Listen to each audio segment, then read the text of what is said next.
शहबाज सरकार एक बार फिर जमहूरी अमल में रुकावट बन गई। इस्लामाबाद के बल्दियाती इलेक्शन की राह में हल्का बंदियों की दीवार खड़ी की। इलेक्शन कमीशन ने आड़ लेकर राह फरार इख्तियार कर ली।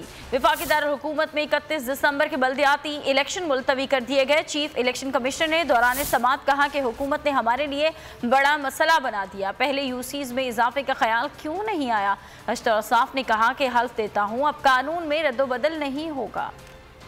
शहबाज हुकूमत के हथकंडे काम कर गए। इलेक्शन कमीशन का बड़ा यू टर्न। इस्लामाबाद के बल्दियाती इलेक्शन मुलतवी, अपना ही जारी करदा शेड्यूल मनसूख कर दिया। इलेक्शन कमीशन के 5 रुकनी बेंच के रूबरू समात, दरख्वास्त की आड़ में फरार का मौका मिल गया। समात के बाद केस का फैसला सुना दिया। चीफ इलेक्शन कमिश्नर ने रिमार्क्स दिए। इस्लामाबाद में 2 बार हल्का बंदियां हो चुकी हैं। पंजाब में भी दोबारा हल्का बंदियां हुई, तीसरी बार होने जा रही हैं। हुकूमत को पहले ख्याल क्यों नहीं आया कि वक्त पर यूसीज बढ़ा लेनी चाहिए? रिमार्क्स में मजीद कहा, हुकूमत ने कमीशन को एक पेचीदा सूरत हाल में डाल दिया है। आइन के आर्टिकल 148 में लिखा है, लोकल कानून के मुताबिक इलेक्शन करवाने हैं। अब वो कानून ही बदल दिया जाए तो फिर क्या किया जाए?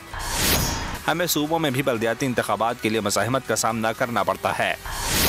मेयर का इंतखाब डायरेक्ट कर दिया गया है। हमारे पास तो इनके कागजात नामजद की भी नहीं।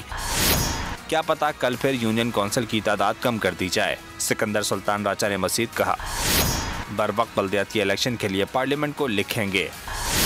खदशा है हुकूमत हल्का बंदी के बाद दोबारा यूनियन कौंसिल में रद्दोबदल न करे। हुकूमतें हर दूसरे दिन इलेक्शन एक्ट में तरमीम करके बल्दियाती इंतखाबात मुलतवी कर देती हैं। कहीं तो इस चीज़ को रोका जाए।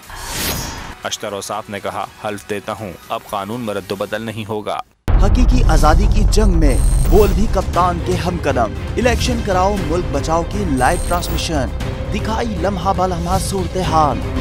रील और रेटिंग में भी बोल न्यूज रहा नंबर 1। सब्सक्राइब करें और बेल दबाएं ताकि कोई खबर रह न जाए।